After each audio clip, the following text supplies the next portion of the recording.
खबरों की करेंगे। सबसे पहले खबर रायगढ़ से है, जहां भारत का सबसे बड़े अग्रोहा धाम का लोकार्पण आज किया जा रहा है। आपको बताएं कि लोकसभा अध्यक्ष ओम बिरला भी आज पहुंच रहे हैं छत्तीसगढ़। साथ ही साथ मुख्यमंत्री विष्णुदेव साय अग्रोहा धाम का लोकार्पण करेंगे। इस दौरान रोड शो भी होगा, जिसमें जगह जगह अतिथियों का स्वागत किया जाएगा। लोकार्पण के बाद मुख्यमंत्री शहर के ट्रिनिटी होटल में मीडिया से बातचीत करेंगे। कार्यक्रम में विशिष्ट अतिथि के तौर पर ब्रजमोहन अग्रवाल, ओपी चौधरी, विधायक संपत अग्रवाल, गौरी शंकर अग्रवाल और दूसरे राजनेता मौजूद रहेंगे। तो आज ओम बिरला की मौजूदगी में अग्रोहा धाम का लोकार्पण, मुख्यमंत्री विष्णुदेव साय की मौजूदगी, अलग अलग बड़े नेता ब्रजमोहन अग्रवाल भी जिसमें शामिल हैं, ओपी चौधरी, विधायक संपत अग्रवाल, तमाम नेता राजनेता मौजूद रहने वाले हैं। उसके बाद प्रेस कॉन्फ्रेंस भी आयोजित की जाएगी ओम बिरला, जिसमें मीडिया से बातचीत करेंगे।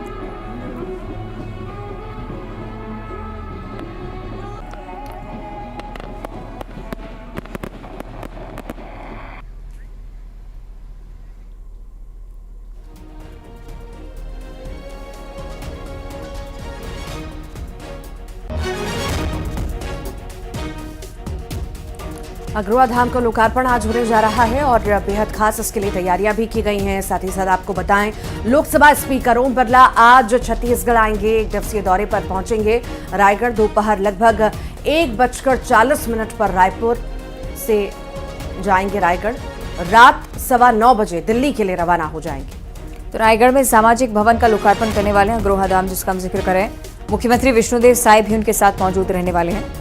तो आज मेगा कार्यक्रम छत्तीसगढ़ में ओम बिरला की मौजूदगी में होना है।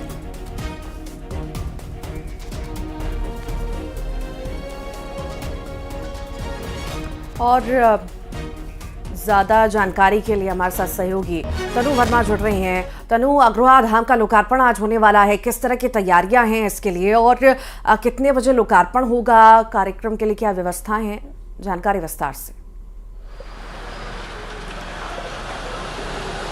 जी बिल्कुल, देखिए मुख्यमंत्री विष्णुदेव साय जो है रायगढ़ जिले के दौरे पर रहेंगे और राजधानी रायपुर से करीब 2 बजे सीएम साय जो है रायगढ़ के लिए यहां से रवाना होंगे और उसके बाद 2:40 में रायगढ़ के जिंदल पहुंचेंगे और उसके बाद मुख्यमंत्री विष्णुदेव साय कबीर चौक में आयोजित रोड शो कार्यक्रम में भी शामिल होंगे और उसके बाद वो पार्टी मुख्यालय जाएंगे, जहां से वे सर्किट हाउस पहुंचेंगे और करीब 5:45 पर सीएम साय जो है अग्रोहा धाम रायगढ़ में लोकार्पण कार्यक्रम में शामिल होंगे और इस दौरान ओम बिरला समेत बीजेपी के तमाम वरिष्ठ नेता भी जो हैं वो मौजूद रहेंगे। और उसके बाद सीएम साय करीब रात को 8 बजे पत्रकारों और वरिष्ठ जनों से जो है मुलाकात करेंगे। देखिए, सीएम बनने के बाद विष्णुदेव साय का ये पहला रायगढ़ दौरा है और पहला रोड शो भी है। सीएम साय जो है रायगढ़ से 4 बार के लोकसभा सांसद भी रहे हैं। ऐसे में रायगढ़ की जनता में सीएम के आगमन में एक खास उत्साह जो है वो देखने को मिल रहा है और एक खास तैयारियां भी की गई है। शहर के चौक चौराहों को बहुत ही सुंदर ढंग से सीएम के आगमन में सजाया गया है और एक खास तैयारी रायगढ़ में जो है वो की गई है। जी ठीक है, चलिए। ठीक, बहुत बहुत शुक्रिया तनु जानकारी को साझा करने के लिए। और दूसरी तरफ छत्तीसगढ़ में नए कोरोना केसेस बढ़ने लगे हैं। प्रदेश में 5 नए संक्रमित मरीज मिलने के चलते हड़कंप की स्थिति एक बार फिर से। दुर्ग जिले में 4 संक्रमित मिले हैं। राजधानी रायपुर में 1 केस मिला है। कुल 2196 टेस्ट हो चुके हैं। प्रदेश में एक्टिव केस 14 तक पहुंच चुके हैं। तो लगातार कोरोना के मामले बढ़ रहे हैं। नया वेरिएंट कहीं ना कहीं घातक साबित होता हुआ नजर आ रहा है। एक बार फिर से कोरोना के मामले बढ़ते हुए पूरे देश में ही नजर आ रहे हैं। साथ ही साथ छत्तीसगढ़ में भी इसके मामले आपको बताएं लगातार बढ़ रहे हैं। नए कोरोना केस लगातार सामने आ रहे हैं। स्वास्थ्य विभाग पूरी तरह से अलर्ट, इसे लेकर के 5 नए संक्रमित अभी मिले हैं।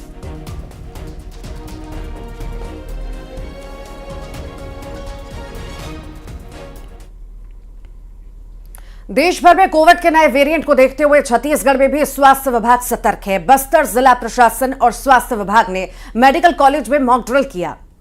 तो ये 35 बेड का वार्ड है, जिसे तैयार किया गया है खासतौर पर कोविड पेशेंट्स के लिए। बस्तर कलेक्टर ने ये अपील भी की है कि बाहर से आने वाले लोग भीड़भाड़ वाली जगहों पर जाने से बचें।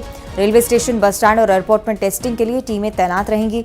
विदेश से आने वाले लोगों को खासतौर पर टेस्टिंग से होकर ही गुजरना होगा। और कलेक्टर ने लोगों से कोविड गाइडलाइन के पालन की भी अपील की है।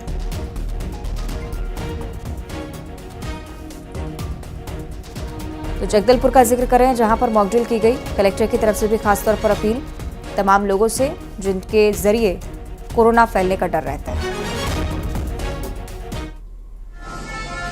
यहाँ आज मॉकड्रिल किया गया। मॉकड्रिल में मरीज के आगमन से लेकर के उसके डिस्चार्ज तक का पूरे इलाज का, जांच का, पूरा व्यवस्था का अपने प्रैक्टिकल करके देखा उसको और कैसे करना है। हमारे अस्पताल में उनके इलाज के लिए अगर किसी को कोविड पॉजिटिव आता है, उनके इलाज की पूर्ण व्यवस्था है। कोविड की अगर बात करेंगे तो इस हेतु जो तीनों मुख्य केंद्र जो हमारे बस स्टैंड हो गया, रेलवे स्टेशन हो गया, एयरपोर्ट, यहाँ पे हमारे कोविड के जो गाइडलाइंस के अनुरूप वहाँ पे टेस्टिंग टीम तैनात कर दी गई। खास करके जो विदेश से जो हमारे जो यात्रीगण आएंगे उनका तो मैंडेटरीली चेकिंग होगी।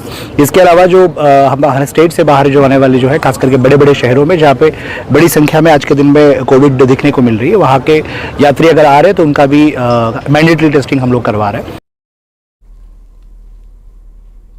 एक तरफ कोविड गाइडलाइंस को फॉलो करने के निर्देश दिए जा रहे हैं, स्वास्थ्य विभाग अलर्ट है। दूसरी तरफ लापरवाही की तस्वीरें भी सामने आ रही हैं। स्वास्थ्य विभाग की बड़ी लापरवाही यहां पर देखने को मिली। कोरोना टेस्ट की किट और दवाइयां कचरे के ढेर में पाई गई हैं। एक तरफ कोरोना को लेकर अलर्ट है तो दूसरी तरफ ऐसी स्थिति। प्रशासन की लगातार लापरवाहियां सामने आना सीधे तौर पर इशारा करते हुए कि सख्ती नहीं बरती जा रही है। प्रशासनिक लापरवाही की बड़ी वजह यह भी कि बड़े अधिकारियों की तरफ से या कलेक्टर्स की तरफ से अपने अपने जिलों में औचक निरीक्षण नहीं होता है। बलौदाबाजार का ये मामला आप देखिए, स्वास्थ्य विभाग की लापरवाही की किट और दवाइयां कचरे के ढेर में मिलती हैं। हो सकता है कि इस किट और दवाइयों को इस्तेमाल करने का समय भी देखना पड़े। हालांकि उम्मीद है कि ऐसा ना हो, लेकिन अगर आने वाले समय में स्थिति बिगड़ती है तो उसके लिए बहुत अच्छे से तैयारी करने के निर्देश पहले ही केंद्र की तरफ से भी मिल चुके हैं और इसी के चलते छत्तीसगढ़ में अलर्ट बढ़ाया गया था। लेकिन जमीनी स्तर पर जो लापरवाहियां बरती जा रही हैं उसी का ये उदाहरण, ये तस्वीरें आप देखिए।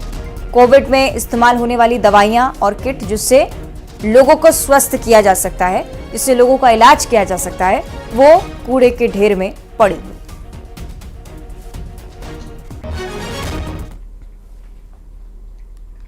और छत्तीसगढ़ की विष्णुदेव सरकार की एक और बड़ी पहल, एक और बड़ा फैसला। प्रदेश में राशन कार्डधारी परिवारों को और 5 साल तक मुफ्त में राशन दिया जाना है। सीएम विष्णुदेव साय ने इसकी घोषणा भी कर दी है। इसी के साथ ही खाद्य विभाग ने इसको लेकर सभी कलेक्टरों को आदेश जारी किए। सरकार के इस फैसले से राज्य के 67,92,153 राशन कार्डधारी परिवारों को इसका लाभ मिल सकेगा।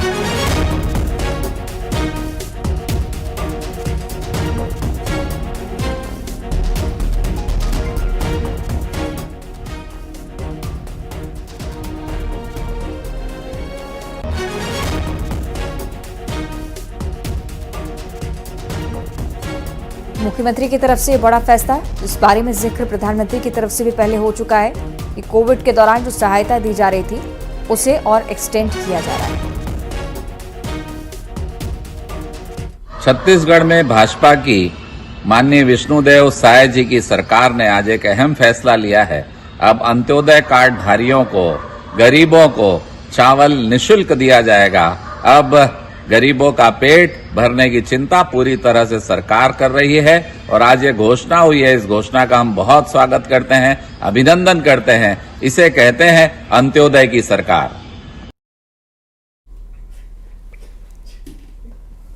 वीर बाल दिवस पर सीएम विष्णुदेव साय ने बालक बालिकाओं को सम्मानित किया। सीएम ने सम्मान के लिए चुने गए वीर बालकों को 50-50 हजार रुपए का पुरस्कार देने की घोषणा की है। तो सीएम विष्णुदेव साय ने वीर बाल दिवस के मौके पर 4 बच्चों को सम्मानित किया। सम्मान पाने वालों में कोरबा जिला निवासी अमन ज्योति जाहिरे भी शामिल हैं। धमतरी जिला निवासी 12 साल की कुमारी भामेश्वरी को भी सम्मानित किया गया है। कुरूद की कुमारी जानवी राजपूत और बागबहार की 12 साल की कुमारी छाया विश्वकर्मा को भी सम्मान मिला है।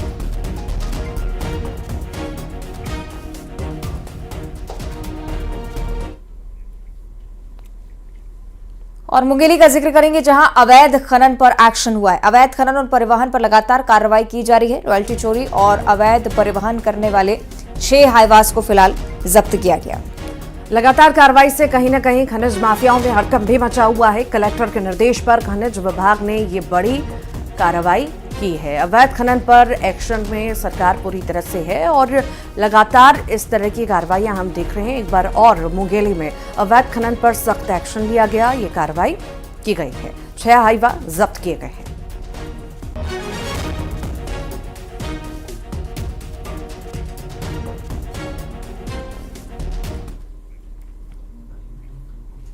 भिलाई की बात करते हैं, जहां पर एक ही परिवार के 4 लोगों ने जहर खा लिया। इसमें पिता और बेटी की मौत हो गई, जबकि एक बच्ची और पत्नी की हालत अभी भी गंभीर है। दोनों को इलाज के लिए एक निजी अस्पताल ले जाया गया है। मामला जामुल थाना क्षेत्र का। जानकारी के मुताबिक लक्ष्मी पारा जामुल निवासी 40 वर्षीय हेमलाल वर्मा, 38 साल की उनकी पत्नी जानवी और 14 साल की बेटी प्रिया, 11 साल की बेटी मुस्कान और 7 साल की बेटी रितिका के साथ रहते थे। मकान के नीचे के हिस्से में उनके माता पिता रहते थे। हेमलाल भिलाई नगर निगम के कोहका में पंप ऑपरेटर थे। वो रोज की तरह सोमवार को भी ड्यूटी के लिए निकला था और रात करीब 9 बजे घर लौटा। परिजनों ने पुलिस को बताया कि हेमलाल ने घर आकर पत्नी को मिठाई दी, कहा कि उसे किसी बाबा ने प्रसाद दिया, ऐसे खाने से कोरोना और अन्य कोई बीमारी नहीं होगी। पत्नी ने प्रसाद खाने से मना किया तो हेमलाल ने उसे जबरदस्ती खिलाया। बेटी प्रिया और मुस्कान ने खुद खा लिया। 7 साल की तीसरी बेटी दादी के पास सो रही थी, इसलिए उसकी जान बच गई।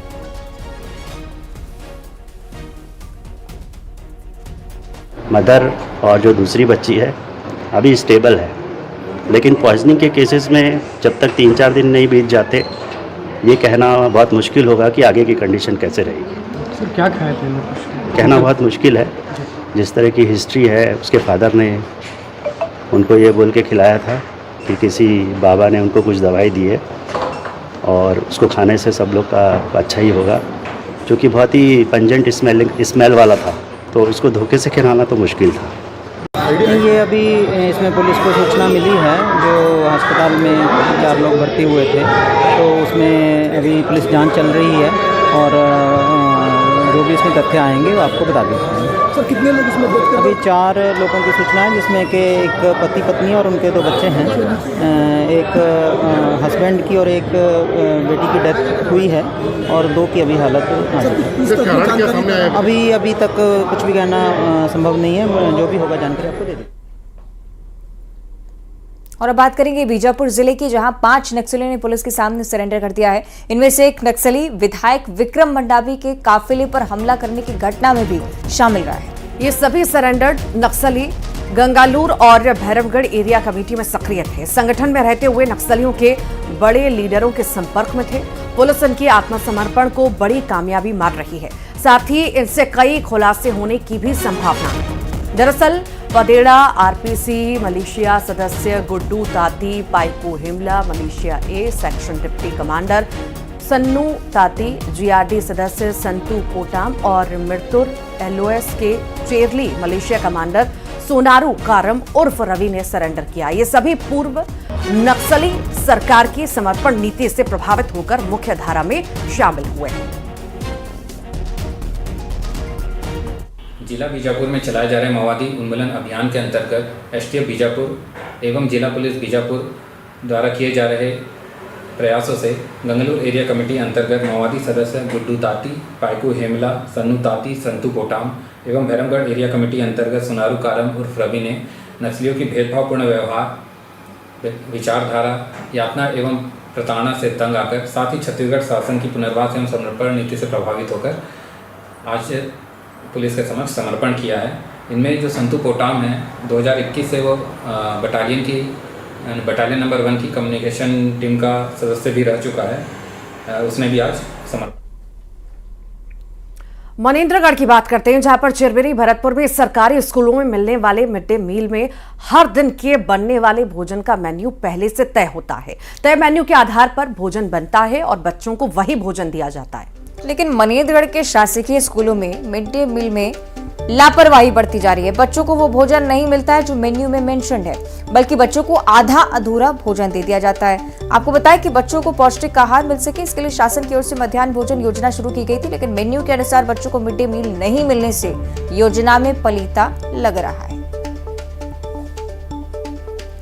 आपको कभी कभी मिलता है, डेली नहीं मिलता। और आज मेनू के अनुसार आज तो दूध का खीर वगैरह बनना था, तो आज दिए हैं कि नहीं दिए? नहीं दिए, कभी कभी दे दिए। और 12 ज्योतिर्लिंगों में से एक उज्जैन के महाकाल मंदिर में शिवलिंग शरण का रोकने के लिए भारतीय पुरातत्व सर्वेक्षण की 8 सदस्यीय टीम उज्जैन पहुंची है। और टीम ने महाकाल शिवलिंग, महाकाल मंदिर का गर्भगृह, मंदिर के शीर्ष भाग पर स्थित ओंकारेश्वर मंदिर और नागचंद्रेश्वर मंदिर का निरीक्षण किया और टीम ने बारीकी से जांच की। इसी के साथ ही एक रिपोर्ट तैयार की है। इस रिपोर्ट पर समीक्षा होगी, उसके बाद फाइनल रिपोर्ट सुप्रीम कोर्ट में पेश की जाएगी। आपको बता दें कि महाकाल मंदिर में शिवलिंग को हो रहे नुकसान का मामला साल 2017 में मामला सुप्रीम कोर्ट में चला गया था। सुप्रीम कोर्ट ने आदेश जारी किया था कि ASI और GSI की टीम हर साल शिवलिंग की जांच करेगी और रिपोर्ट कोर्ट को सौंपेगी।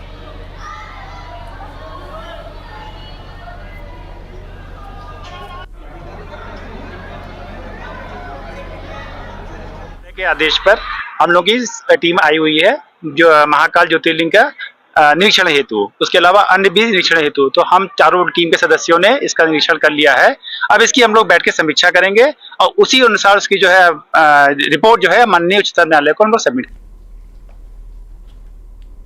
दंतेवाड़ा की बात करेंगे, जहां पर शीतला माता मंदिर में परंपरा अनुसार अगहन यात्रा पर्व पूरी आस्था और श्रद्धा के साथ मनाया गया। तो यात्रा में दूर दराज क्षेत्रों से हजारों लोग दंतेवाड़ा पहुंचे थे। माटी देव के प्रति अगाध श्रद्धा लिए ग्रामीणों ने फसल और मवेशी की रक्षा की मनोकामना करते हुए पशुओं की बलि भी दी है। वर्ष में एक बार अगहन माह में मनाए जाने वाले यात्रा मेले में हजारों लोगों ने दंतेश्वरी सरोवर के करीब स्थित माता मंदिर में पहुंचकर शीतला माता की पूजा अर्चना कर क्षेत्र के खुशहाली, परिवार की सुख समृद्धि और निरोग रहने के लिए शीतला माता से आशीर्वाद लिया है। तस्वीरें आप खींचिए स्क्रीन पर। तो ये खास तस्वीरें हम आपको लगातार दिखा रहे हैं।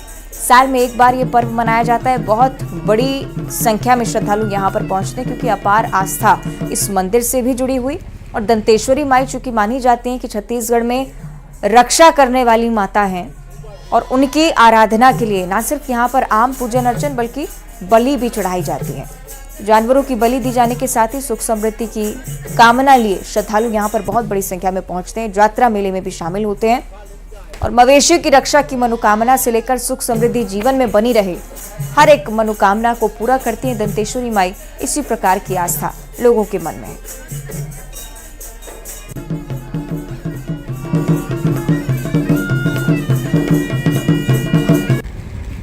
दंतेवाड़ा में हर वर्ष की तरह इस वर्ष भी अगहन यात्रा शीतला माता मंदिर में संपन्न किया गया है। मैं आपको बता दूं कि यहाँ दक्षिण बस्तर में होने वाले देवी देवताओं के यात्रा को यहाँ से शुरुआत होती है। और आइए हम यात्रा के पुजारी, यहाँ मंदिर के जो पुजारी है, इस यात्रा को किस तरह से देखते हैं और कैसे मनाते हैं। स्थानीय देवी देवता की पूजा होती है, माता शीतला की यहाँ पूजा होती है। आइए हम बात करते हैं पुजारी जी से कि इस जो शीतला माता की मंदिर की क्या मान्यताएं हैं। हाँ पुजारी जी, क्या है मतलब शीतला माता मंदिर का साल में एक बार होता है और कब से चालू है? ये मतलब परंपरा से चालू है, मतलब ये पहली बार नहीं है। आगे से मतलब अपना पीढ़ दादी पीढ़ी से पहले से करते आ रहे हैं कि क्या है कि जो भी है मतलब मेहनत मांगे रहते हैं, बकरा उकरा सब लाते हैं और चेचक उचक आता है। तो जो भी यहाँ का समस्या होता है, शादी ब्याह सब यही माता से होता है। सबसे पहले माता में बोले उन्हें एक बाद में बाकी वाला त्यौहार में फागुन त्यौहार चालू होता है। ऐसा बताया जाता है कि जो यात्रा का शुरुआत है दक्षिण बस्तर में इसी शीतला माता मंदिर से यहीं से चालू होता है। सबसे पहले यहीं से चालू होता है, बाद में बाकी जगह होता है। दंतेश्वरी का भी बाद में होता है। सबसे पहले यही इसी को जगह मांग के वो दंतेश्वरी बैठी है। तो ये पुजारी जी थे। आइए हम और भी लोगों से मिलते हैं कि इस मंदिर में दर्शनार्थी जो दर्शन करने को पहुंचे हैं, क्या मान्यता है इस मंदिर की और किस लिए पहुंचे यहाँ पर, क्या मान्यता है मंदिर? मैं यहाँ में हमेशा आते रहता हूँ मंदिर में दर्शन करने। यहाँ आने से हमेशा पॉजिटिव और अच्छा माहौल फील होता है। बहुत कुछ भी हो, हम भगवान को हमेशा दर्शन करने के लिए आते हैं। तो चलिए भगवान के दर्शन के लिए आते हैं। आइए हमारे साथ पास में एक भाई साहब है, इनसे पूछते हैं। भाई साहब बताएं कि आज आप मंदिर में आए हैं शीतला माता मंदिर में, शीतला माता मंदिर में हर एक शताब्दी की तरह चलते आ रही परंपरागत को पुनः इसको एक यात्रा के दौर पे बनाया जाता है। और ये पूर्वजनों का नियम है कि हर वर्ष की तरह इस वर्ष भी बनाया जाता है। तो ये पूर्वजों का परंपरा चला आ रहा है इस यात्रा को मनाने के लिए। आइए हम कुछ महिलाएं भी हैं, माता जी हैं जो यहाँ पर दर्शन करने को आए, उनसे बात करते हैं। माता जी, आप मंदिर आए हैं तो बताइए कि आप मंदिर में कितनी श्रद्धा है और यहाँ के कितने वर्षों से आ रहे हैं? यहाँ तो कई वर्षों से ये पूजन साल में एक बार होती है और गांव-गांव के लोग सभी आते हैं, मानता भी रखते हैं, मानता पूरी होती है और शादियों में भी दूल्हा दुल्हन को यहीं लाते हैं, माता पूजन भी यहीं होती है और ये हमारे गांव की प्रमुख देवी है, इसलिए यहाँ हर काम, जब भी कोई शुभ काम होता है तो हम लोग इधर ही आते हैं। तो आपने सुना माता जी ने अपने अनुभव बता कि ये सुख समृद्धि और शादी ब्याह में सबसे पहले इन्हीं को ही पूजा जाता है और ये स्थानीय देवी है और बहुत ही मान्यता है यहाँ की। आइए हम और भी हैं महिला जिनसे बात करते हैं। आप बताएं, मंदिर में आए हैं दर्शन करने के लिए, कैसा फील कर रहे हैं? बहुत अच्छा, यहाँ की बहुत शक्ति है माता मैया की, शीतला माता की। हम लोग यहाँ हर साल आते हैं, पूजा पाठ करते हैं और नवरात्रि में भी यहाँ भंडारा कीर्तन भजन करते हैं, चैत की कुआर की दोनों नवरात्रियों में। तो आपने सुना कि यह बहुत ही धार्मिक स्थल है और यहाँ पर भजन कीर्तन होता है। ये स्थानीय देवी है और ये स्थानीय देवी, यहाँ स्थानीय लोग, यहाँ पर कई गांव से लोग यहाँ की यात्रा का आनंद लेते हैं, लुत्फ लेते हैं और यहाँ पर ऐसा बोला जाता है कि अपनी मान्यता जो पूरी होती है उसके लिए बलि भी दी जाती है। कैमरा पर्सन के साथ दिनेश गुप्ता, न्यूज़ 18 दंतेवाड़ा। और इसी के साथ इस खास बुलेटिन में इतना ही। नमस्कार।